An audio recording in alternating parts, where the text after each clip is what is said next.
Isa-isang lumutang sa NBI Homicide Division ang ilan pang miyembro ng coaching staff ng Ateneo.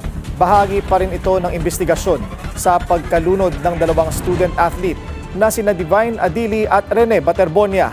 Ang detalye sa agenda report ni Andrea Salve.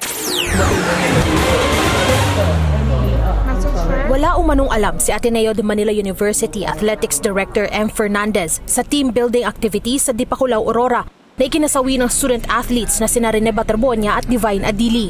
Humarap sa NBI Homicide Division si Fernandez pero tumanggi itong magsalita ukol sa kaso. Pero ayon sa kanyang abogado, actually, he was not part of the planning and the execution and he was not there. Well, we will leave to the investigators. So we just cooperated because we just told them what we know, what he knows, and then it's up to the investigators to come up with a report. Of course, we condole with the family. Nobody wants the tragedy to go on.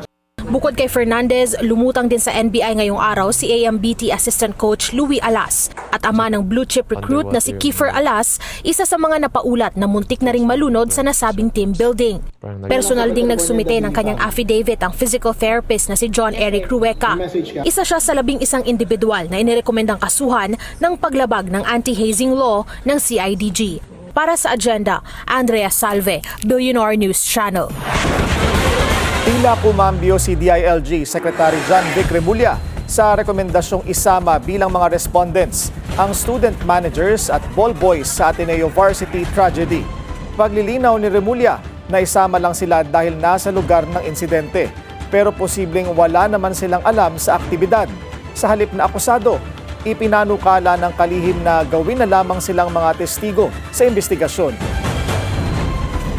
Bagamat ito ang aming naging rekomendasyon, maaaring na rin maalis sa listahan ng kakasuhan ang ilang mga kasama sa aktibidad, lalo kung mapakita na hindi nila alam ang sama-samang layo nito. Maaaring ang maaari rin gawing testigo imbis na sa akusado ng Department of Justice ang mga student manager at board. Manatiling nakatutok sa Billionaire News Channel. Sumubaybay sa aming social media accounts at mag-subscribe sa aming YouTube channel para sa mga eksklusibong balita at storya.